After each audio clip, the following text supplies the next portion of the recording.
In 1957, the launch of the world's first satellite by the Soviet Union ushered in a Cold War crisis that came to be known as the race for space. Recognizing the head start obtained by the Soviets with their large rocket engines, which gives them many months of lead time, and recognizing the likelihood that they will exploit this lead for some time to come in still more impressive successes, we nevertheless are required to make new efforts on our own. For while we cannot guarantee that we shall one day be first, we can guarantee that any failure to make this effort will make us last. To overcome the Soviet lead, President John Kennedy openly declared the finish line to be the moon. Before sending humans, the U.S. strategy called for first launching robotic spacecraft, a job assigned to NASA's Jet Propulsion Laboratory. Now we know we're doing something really important, and we better do it right, and quickly. There was no book. We had to figure them all out as we went along. And of course, in that environment, you're going to make some mistakes. JPL's ambition was to explore the planets. But to the lab's surprise, even crash landing a spacecraft on the moon would prove a humbling experience. We were on a new journey, and nobody really knew where it was going to lead to. Destination Moon. Beginnings of the space age. Next.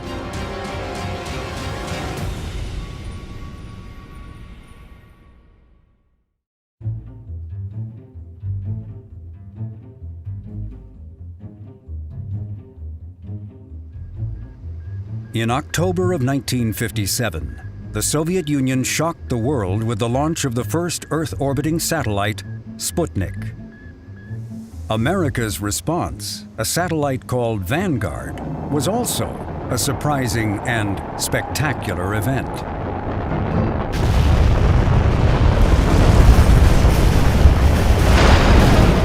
Vanguard would be only one in a long string of setbacks for the United States space program.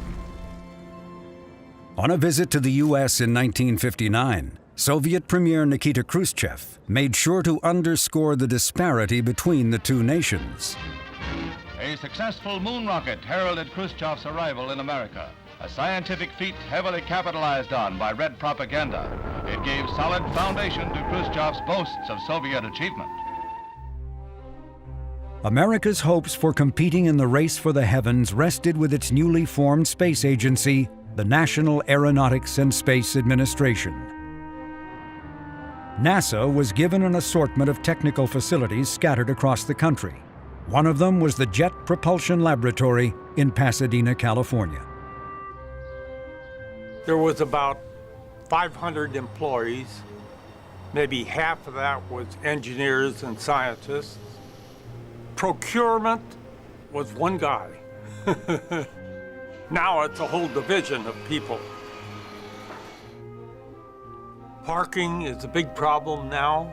In those days, parking was no problem. Everybody drove on lab through the main gate here.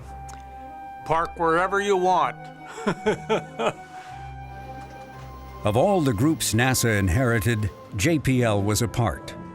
This research center was then, like today, managed and staffed by employees of one of the world's most renowned engineering universities, the California Institute of Technology.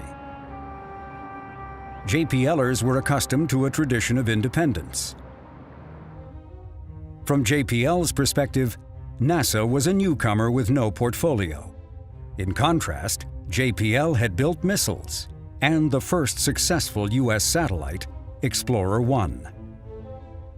Already a place filled with confident engineers, this achievement had further bolstered JPL's self-esteem. I think JPL in the late 50s, there was a real swagger. They felt that they were the best at what they did. They had the inherited condescension towards government scientists, and they felt that they should be able to run their own show. Basically, they thought, give us the money, and we'll give you a product here at the end, and don't bother us in the meantime. JPL was led by William Pickering.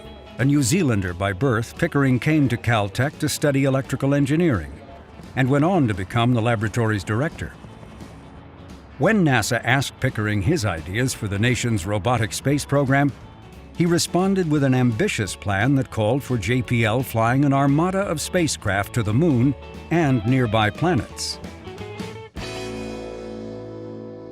Before the conference, we talk with Dr. William H. Pickering, director of JPL. In matter-of-fact terms, he introduces the coming greatest adventure of man, a search for life on other worlds. The long-range purpose of unmanned exploration of the planets is the development of technology which will lead to eventual manned exploration. Scientifically, our objective is to assist in answering two basic questions. What, if any, life forms exist on the planets, and how has the solar system been formed? NASA executives, who saw the Moon as the priority, were shocked by Pickering's aspirations to reach so fast for the planets. But the JPL director held steadfast to targeting planets while still responding to NASA's insistence to first reach the Moon. In the race for space, Pickering pointed out that the Moon had already been lost to the Soviets. America's only hope to win, he argued, was to compete on a larger playing field: the entire solar system.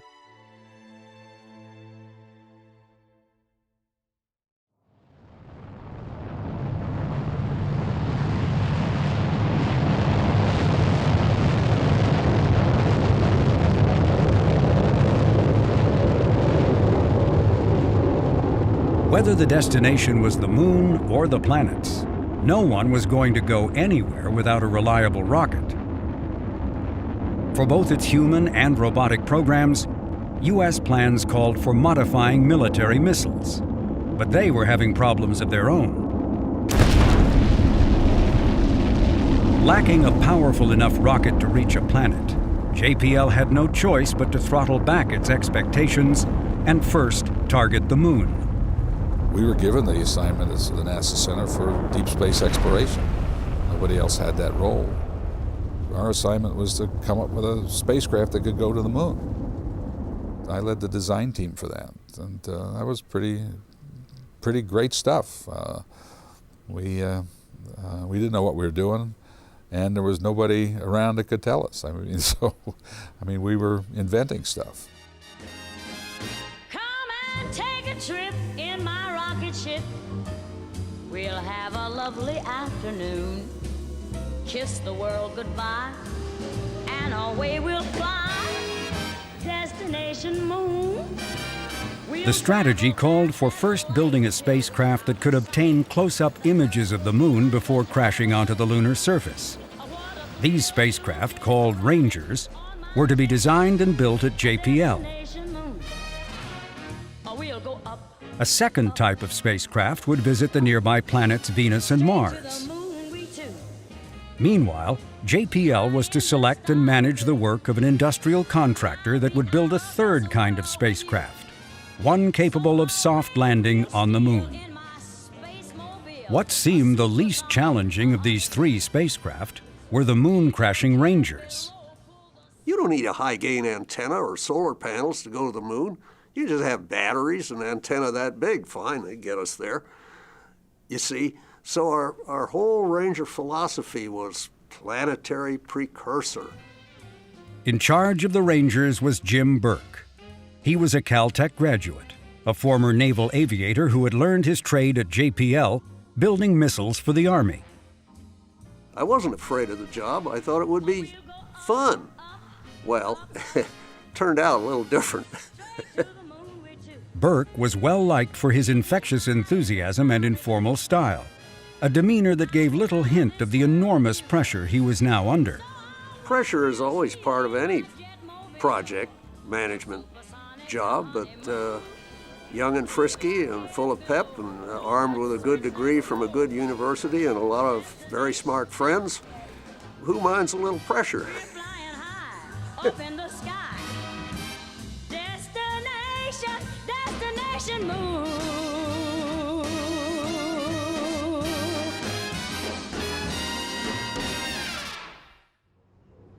Burke stressed keeping to a schedule. Celestial mechanics, he knew, waited for no one, nor would the Russians. But Burke soon became caught up in a conflict between schedule and science. He wanted to learn how to fly his spacecraft before tacking on major science cargoes. NASA countered there was no point in just hitting the moon. That had already been done by the Soviets. My version of it, then and now, was, look, this whole thing is ridiculous. They shouldn't even be thinking of putting other things on the spacecraft until we get one that really works. Next, to Burke's dismay, Ranger was saddled with a surprise requirement by NASA. Responding to concerns by scientists that Ranger could transport microorganisms that could contaminate the lunar surface, the spacecraft, NASA demanded, would have to be sterilized. But how? The answer, to the horror of JPL engineers, was to bake the spacecraft at temperatures above 250 degrees Fahrenheit for more than 24 hours. What that would do to an unproven spacecraft was anyone's guess. What we did was to reduce our chances of success substantially. And there continued to be a problem entirely out of the team's power to control or fix: the rockets that would get Ranger off the ground. The first stage rocket was a converted Air Force intercontinental ballistic missile called the Atlas. It would launch Ranger into Earth orbit. The second stage, called Agena, was to kick the spacecraft out of Earth orbit and onto the moon.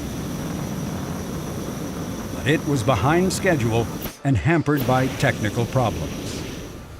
Everybody understood that it was a high-risk mission, and that's why they gave us 2 Atlas Agenas to launch with spacecraft whose only function was to see if we could make them work. On the morning of August 23, 1961, Ranger 1 lifted off from Cape Canaveral, Florida. All went well for the first 90 minutes. Then telemetry showed that something had gone wrong with the second stage Agena rocket. The tracking stations were all focused on the part of the sky where the spacecraft was expected to be, and there's no signal. And still no signal, and still no signal. And finally somebody had the brilliant idea, why don't we turn the antennas around and point them in the other direction? And sure enough, there it was. Though this first mission was intended only to circle the Earth, it failed to reach a proper orbit. Designed to fly on continuous solar power, Ranger 1 instead passed into darkness and a loss of orientation every 90 minutes. Each time the confused spacecraft emerged from the darkness, it would reacquire the sun and fire its engines to regain a proper position. So it looked as if the spacecraft were doing exactly what it was supposed to do and would have worked just fine if it had only had the chance. And we were in the middle of this, in the middle of the night, when Dr. Pickering walks in, trying to find out what's going on, and we're all telling him what's going on. This guy is listening to what some 23-year-old kid is telling him about this thing that's going on out in space. And it was sort of, hey, if you're there talking, the assumption is you know what you're talking about. And if you don't know, the only right answer is, I don't know. Within 24 hours, Ranger's fuel was exhausted. Ranger 1 languished 7 days before being incinerated as it re-entered the atmosphere over the Gulf of Mexico. 12 weeks later, Ranger 2 met the same fiery fate when once again the second stage Agena rocket failed to properly fire. It was almost a relief that Ranger 2 only lasted a day, because we'd been there before. We'd done that. We didn't want to see that again. So it was discouraging. The first 2 Rangers were test flights in Earth orbit. The stakes were much higher for Ranger 3. This time the destination was the moon. Yet for a third time, a rocket failure doomed the mission. Again, we had the launch vehicle problem, In this case, it wasn't that the launch vehicle failed to give us a boost, it gave us too big a boost. But not all that had gone wrong could be blamed on the rocket.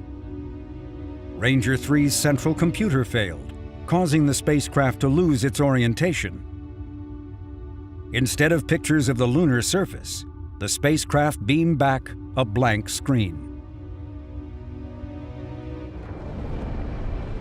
On the fourth try, the Atlas and Agena rockets finally worked. But as soon as Ranger 4 separated from the Agena, the spacecraft's master clock in the central computer stopped working. Without a brain, no further commands could be executed. The unresponsive Ranger crashed into the far side of the moon, but provided no images and no science. It just flat failed. And that was kind of a setback. That was a blow. Some in the American media, desperate for anything positive to say, picked up on the point that for the first time an American spacecraft had at least actually hit the moon. JPL continued to plow ahead with its fifth attempt. Ranger 5 flight preparations are continuing at the checkout facility at Cape Canaveral. Certain modifications have been made on this craft to possibly eliminate the unexplained failure which occurred in Ranger 4. For a second time, the rockets worked, setting the Ranger on a course to collide with the moon. But yet again, the spacecraft malfunctioned. Ground controllers could only watch as electrical power was lost, followed by the sickening realization that Ranger 5 was yet another failed mission.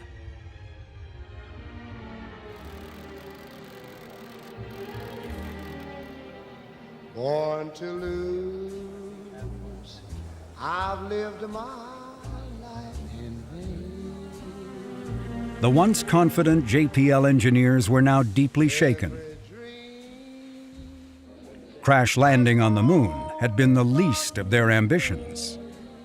Many of us had to go back and testify in front of Congress. Special committees set up to check on us. That was not a pleasant time. I think NASA was of a frame of mind that said maybe we ought to cancel this contract. But we persuaded them, give us a year before Ranger 6 and we'll try and get all the bugs out of this thing. What, the humiliated JPLers asked themselves, had caused so many things to go wrong? Had all the science experiments, many tacked on late, overwhelmed the engineers? Had sterilization fried the electronics? You could find specific problems, what caused them to fail at the time, and you could still go in and fix those. But when you have a series of failures, there's more than just that. And my own belief is that the people who were in charge of it at that time were giving too much priority to schedule and doing it as quick as possible, as opposed to doing it in a more careful, deliberate fashion to make sure it worked. Changes were demanded by NASA, and heads began to roll. One of them was Ranger Project Manager Jim Burke. It always hurts if you get fired. That's not fun. But in my case, I sort of thought getting fired was deserved, in part because of the sterilization business, but also some other things that I knew I had done wrong. But as far as being dejected, downcast, suicidal, all of those thoughts, nothing of the kind. That's the kind of emotional state I was in. I was much more sort of anticipating a future success and thinking to myself, how are we going to get there?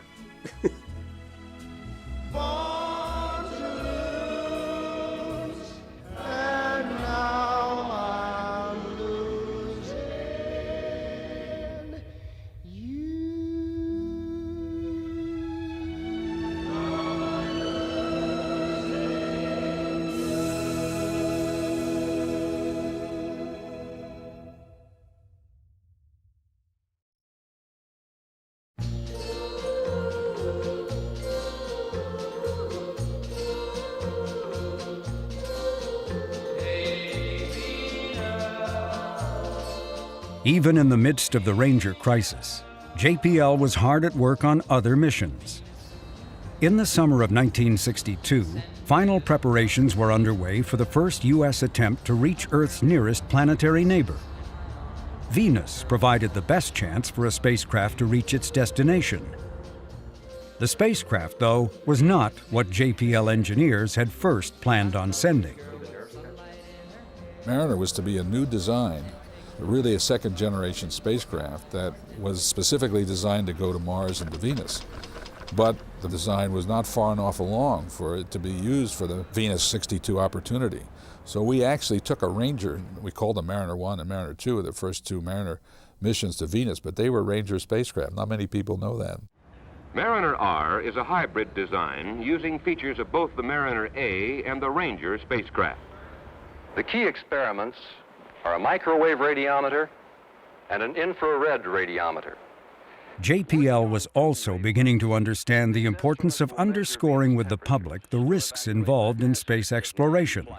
This film, called Clouds of Venus, was a mixture of actual events and recreations, with all the characters, some real, some fictional, emphasizing how difficult the Mariner mission would be. This spacecraft must operate unattended for nearly 4 months. Mariner 1 blasted off the launch pad on July 22, 1962.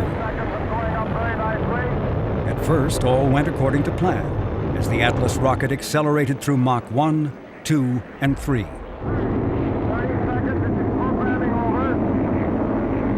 But then, the Atlas began fishtailing and veering off course. We're not on trajectory. This is range safety. Stand by. That reads good. Mariner was only seconds away from separating from the errant rocket when the range safety officer had no choice but to give the destruct command. Destruct command. Repeat, destruct command. This one apparently blew up. Analysis showed that the cause of the rocket failure was a software error. A single misplaced symbol of code had resulted in the loss of the first U.S. spacecraft destined for another planet. It was offset a little bit by our knowledge that we had another one to go. You know, maybe we could resurrect things here. And that, of course, we put all the energies into that. Now I'll call on Bob Parks, our planetary program director. Bob? Thank you. Gentlemen, Mariner 2 operations are all on schedule. Now, obviously, this is a high-risk mission. Even if the Mariner launching is completely successful, we have many critical flight problems to face.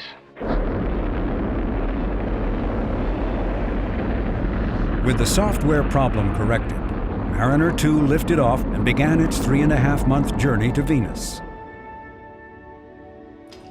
An early critical event was deploying the solar panels to convert sunlight into electrical energy. Numbers came out, when you analyzed them, that there was a 1% chance of success in a sense that all these components would work. The first 14 critical operations are complete. We wait now for sun acquisition. Sunlock, we're in.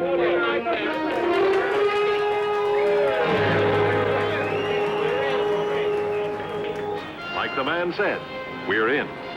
Maybe. The Earth sensor, when we first turned it on up there and locked on the Earth, it was working fine, but it was working at a much lower level sensitivity than we had designed into it. As we got farther and farther away from Earth, we knew that if that sensitivity stayed like that, we wouldn't be able to stay on locked on the Earth all the way to the planet Venus. As Mariner 2 raced away from Earth, the signal strength continued to lower. If the signal could not be boosted, all communications would soon cease. There would be no science return, only another mission failure.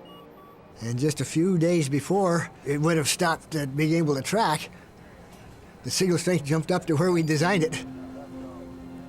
And we were able to do the rest of the mission just fine with that Earth tracker.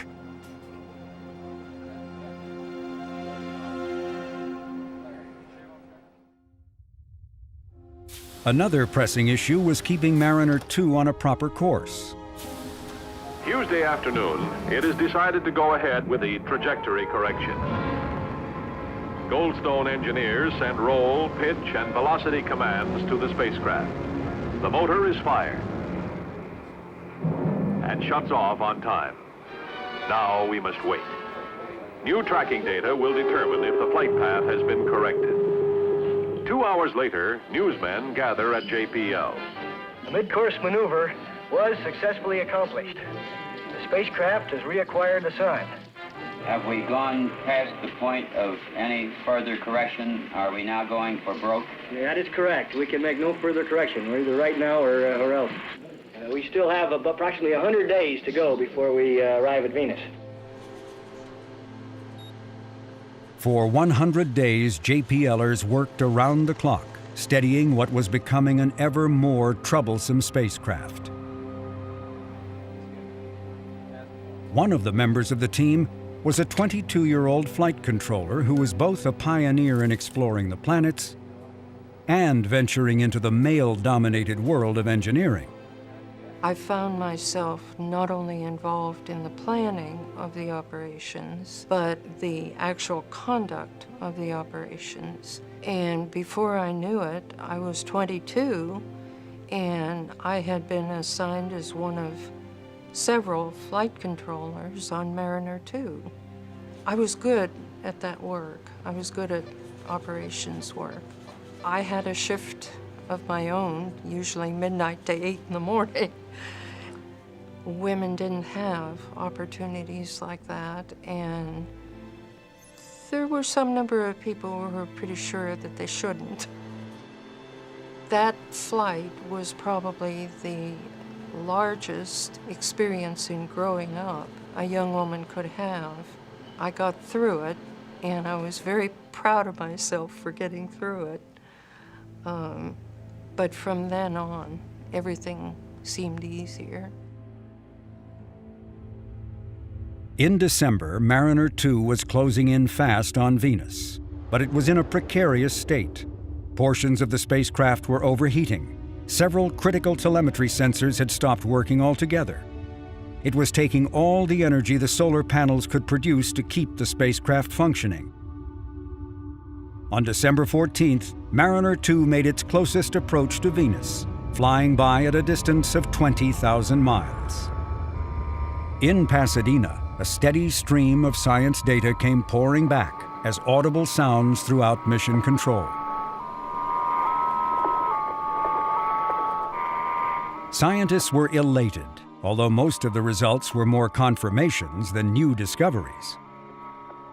There was no onboard camera, so there were no pictures.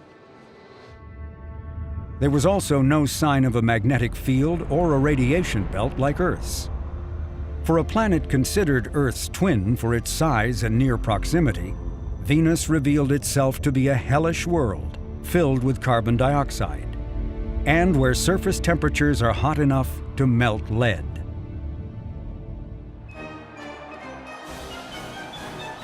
If the science return was modest, the public reaction to the technical achievement was enormous.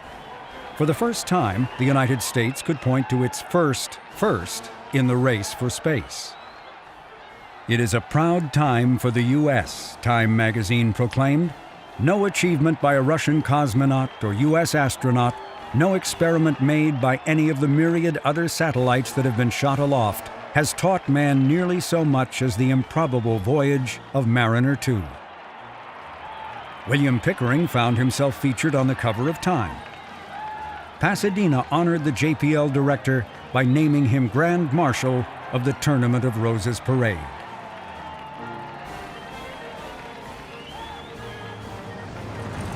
NASA arranged for Pickering and his management team to meet John Kennedy at the White House. In the Oval Office, they presented the president with a model of the spacecraft. Mariner 2 likely saved Pickering his job, and JPL its leadership role in exploring the solar system. 20 days after passing Venus, Mariner 2 transmitted half an hour of telemetry and then went silent. Today, the spacecraft is a mute piece of metal that endlessly circles the sun. But inside the spacecraft's thermal blanket is a small American flag, secretly placed aboard against official wishes, as a patriotic act to honor the very first in space for the United States.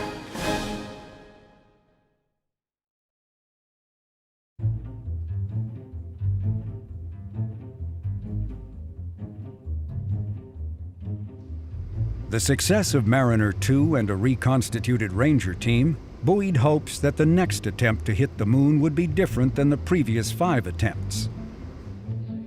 The new Ranger project manager was Bud Schirmeyer.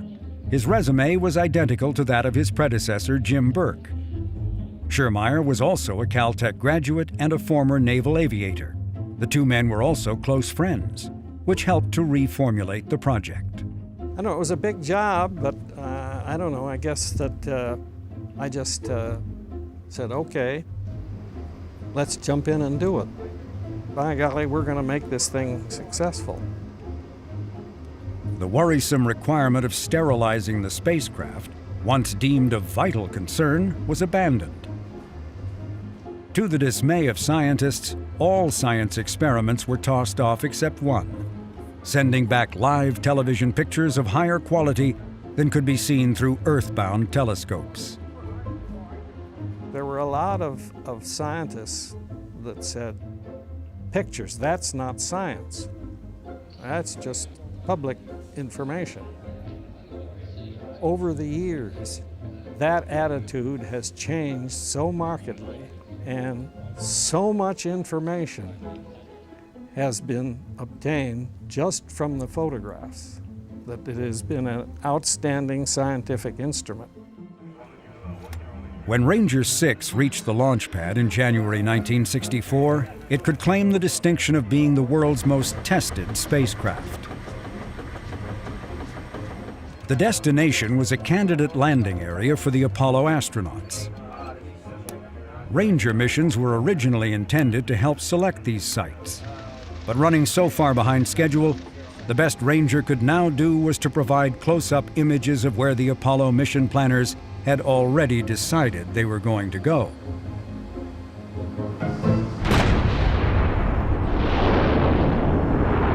The Ranger 6 launch went perfectly. The only anomaly came when telemetry showed that the spacecraft's television camera had inexplicably turned itself on for 67 seconds. But just as quickly, the camera had turned itself back off. Everybody sort of scratched their head and said, what was that? And put it on the back burner and didn't worry about it. Other than this one minor glitch, all systems were normal. Navigators confirmed that Ranger 6 was right on target to hit the moon in the early hours of February 1st, 1964. A guarded Pickering declared to the press that he was cautiously optimistic. It was, I think, a 66-hour flight to the moon. But everything was going great. We're going to have a success here. I drove in with my van with all of the champagne bottles in the wash tub with ice in them, all set to celebrate. As the spacecraft neared the moon, JPL's auditorium was packed with reporters. They listened as Mission Control announced the final minutes of Ranger 6. 18 minutes before lunar impact, the spacecraft directed its 2 television cameras to turn on and warm up. We should now start getting video. And all through this agonizing last round, he said, there's no video, no video, no video. 118, holding steady. No video. Roger. No video. Roger.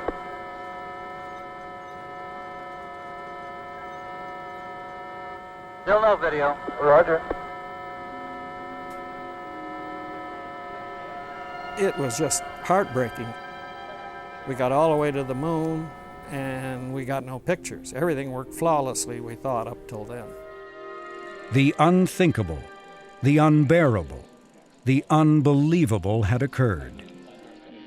After the Atlas missile, the Agena second stage, and Ranger itself had for the first time flown a picture-perfect mission, the television camera, the sole goal of the revamped Ranger mission, had failed to turn on.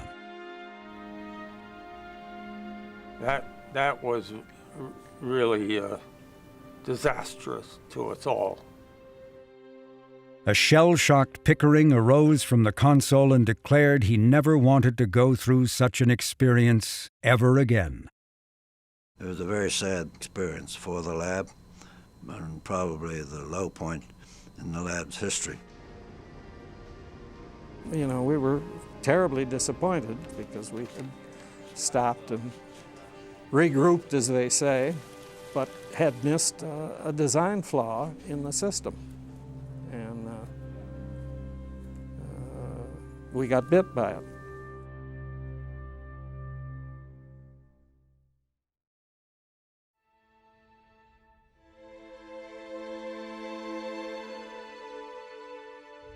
You have 6 Rangers which fail.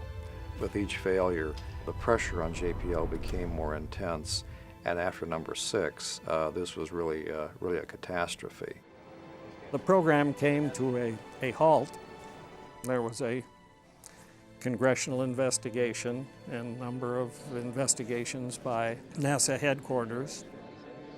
I had no fear that the lab was going to fall apart. It was quite the opposite. Everybody pulled together, basically, what can I do to help? We were young kids and anxious to figure out what went wrong and fix it. The demoralizing part was the pressure that NASA put on JPL, but that's the business we're in. 6 months after the debacle of Ranger 6, JPL was ready to try once more. The television system that had failed was completely reworked by the television contractor and JPL. It had required working 3 shifts a day, 7 days a week. The next one, 7, was a severe strain on everybody because it had to work. And if it hadn't worked, there's no telling what JPL would have been like or what would have happened to JPL. It was a sobering experience. Launch through the 66-hour cruise was a textbook flight. 3 days after liftoff, JPL's auditorium was once again filled beyond capacity with people and tension. Magnetic tape recorders were started at 130700 Zulu at both Pioneer and Echo sites. We are anticipating F-channel warm-up at 130719.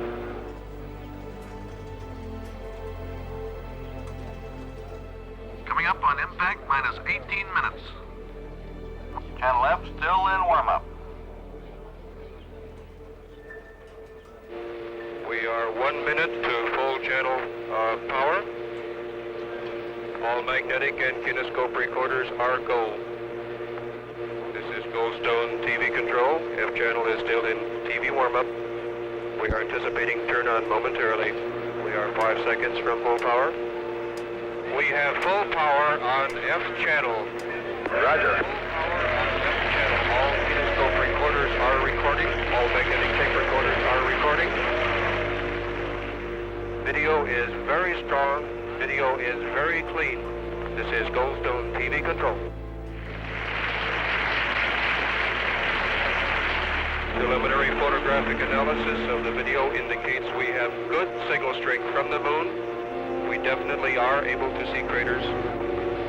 We have excellent video. 10 seconds to impact. Video still good. Excellent signal strength. 3, 2, 1. Impact. Impact has occurred at 132550 Zulu.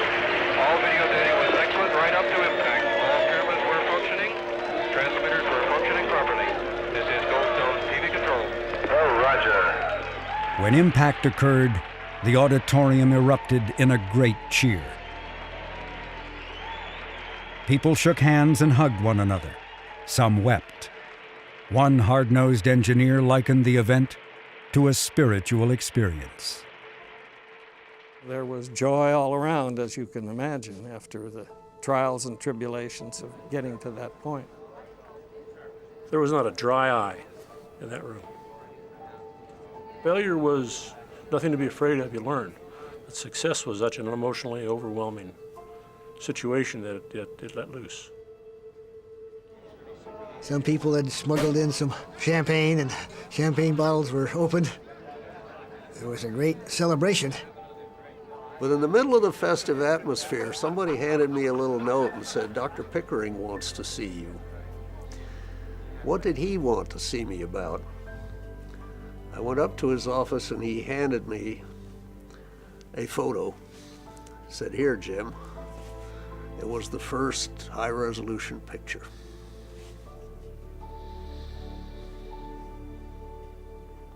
That was good.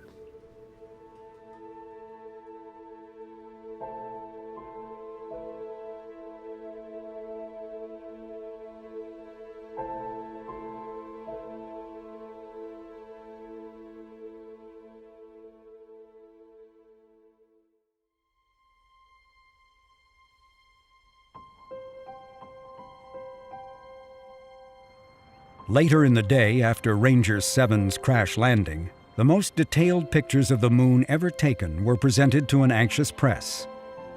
This is a great day for science, and this is a great day for the United States. What has been achieved today is truly remarkable. We have made progress in resolution of lunar detail, not by a factor 10, nor by a factor 100, but by a factor of 1,000.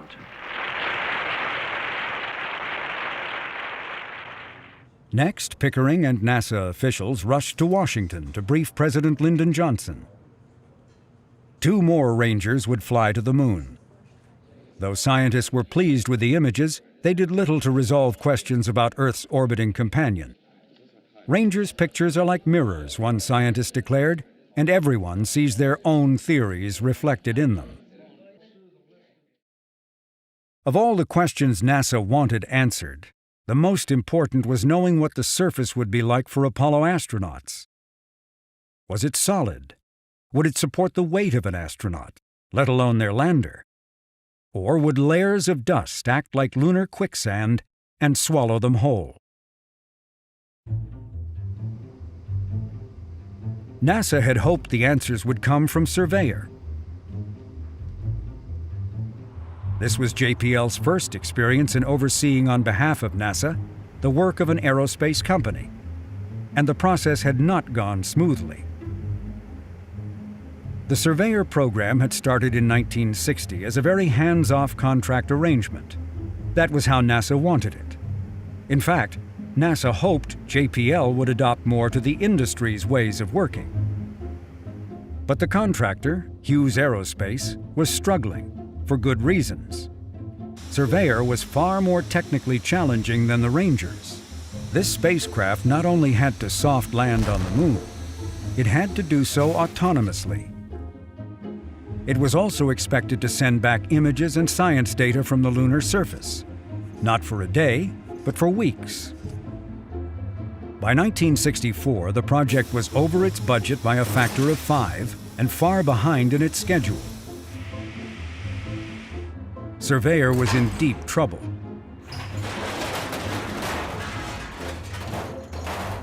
By then, NASA realized it was the contractor who actually needed to learn from JPL's experiences with Ranger and Mariner. JPL was instructed to make Surveyor its highest priority. He said, we've got to put people in residence at Hughes for an extended period of time, probably 2 or 3 years. That was a difficult, trying period because we were growing up at the same time that Hughes was growing up. And we didn't always mesh.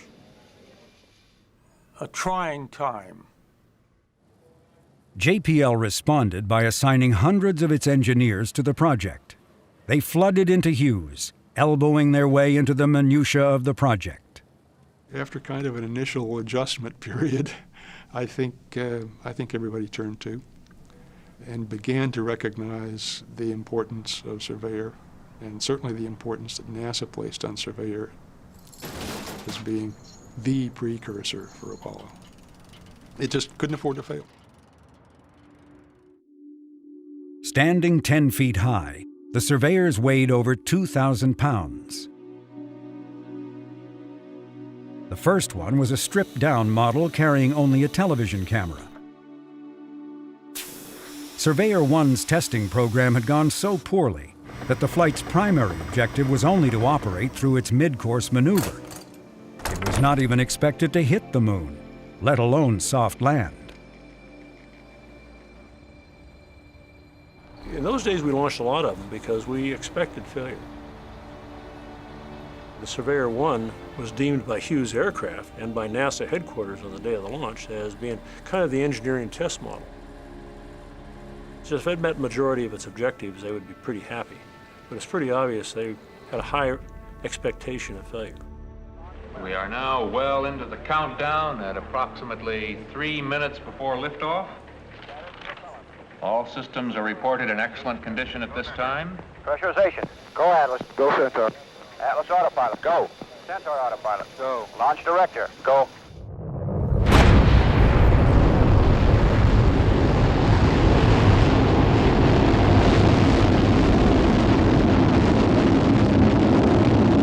Yes, this looks good. Doppler readout is nominal. Chamber pressure looks good. Liftoff was at 7:41 Pacific Daylight Time on an azimuth of 102 degrees. The aerodynamic shroud is off and Grand Bahama is tracking. Liftoff plus 4 minutes and 3 seconds. As shown by the animated diagrams in the monitor, the Atlas Centaur separation has occurred. Centaur cutoff. Surveyor is injected on its lunar flight path. Separation. And report that the landing legs are extended. The Surveyor is now in space.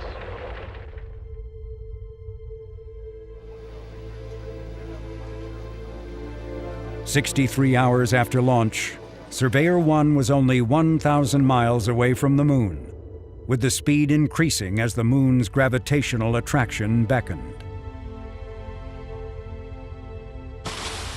Vernier ignition. Retro is now firing. Ignition looks stable.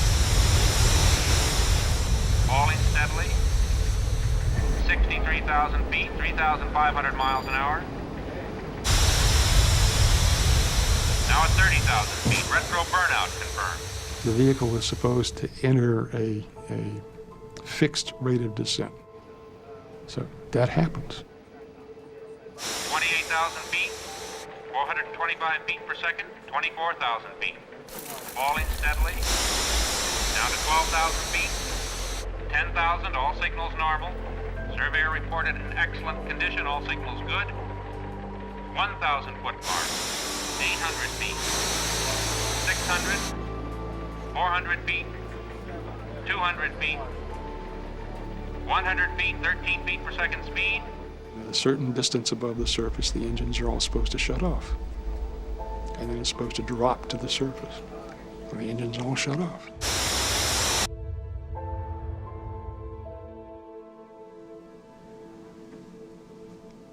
And you could hear a pin drop. It worked. We're down. It's still transmitting. Surveyor 1 touched down at 5 miles per hour, a mere 1 second off the intended landing time. For the first time, an American spacecraft had achieved a soft landing on another celestial body. Surveyor 1 operated for 6 weeks, surprising engineers by surviving a bitter cold lunar night. In all, the sturdy lander sent back more than 11,000 images before its batteries ceased to work. Surveyor 1 now rests where it landed in July 1966, telling us of its presence by casting a silent but long shadow on the lunar surface. 6 more surveyors were launched over the next 2 years, providing a treasure trove of science about the moon. Although 2 of the missions would fail, the increasing ratio of success to failure demonstrated that JPL was clearly learning from its past mistakes. And NASA had the answer to its question. The lunar surface was solid and suitable for landing by the Apollo astronauts.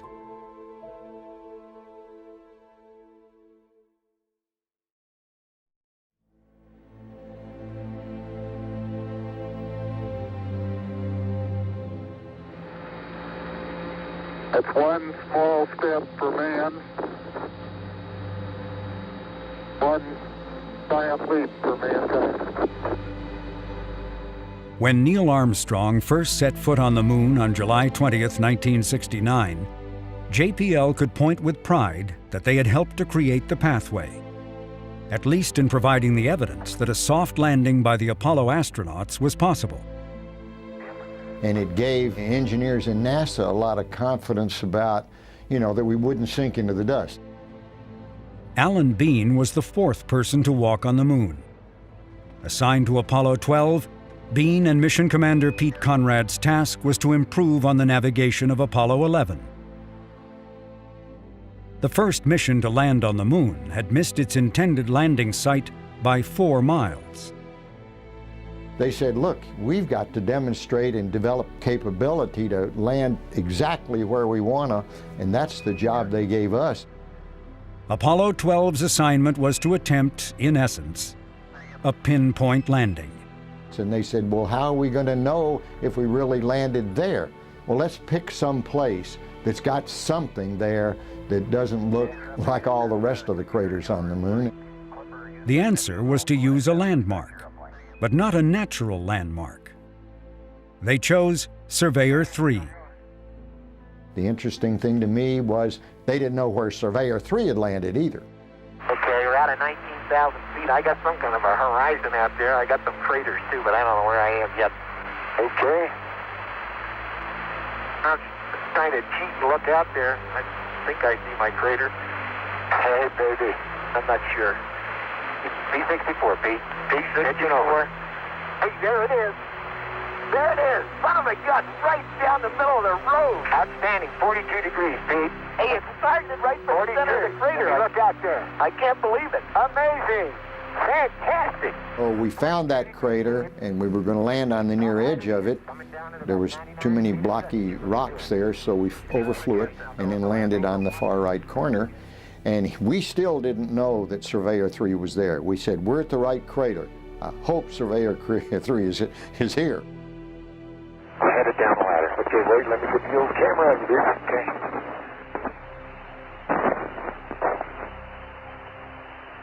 Man, that may have been a small one for Neil, but that's a long one for me.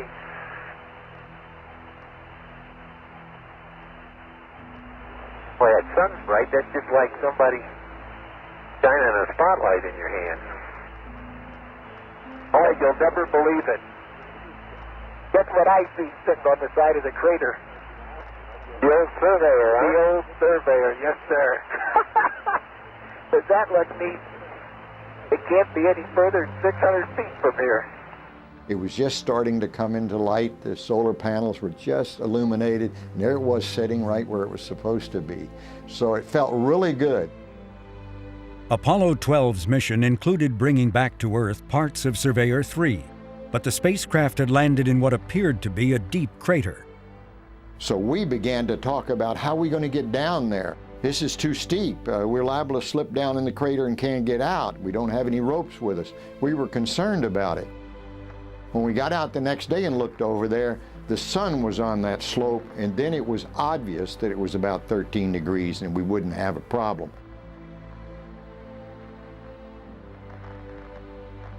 We were concerned about one thing, whether or not the Surveyor, which was down inside this crater, would it continue to slip, and it would slip down on us or something.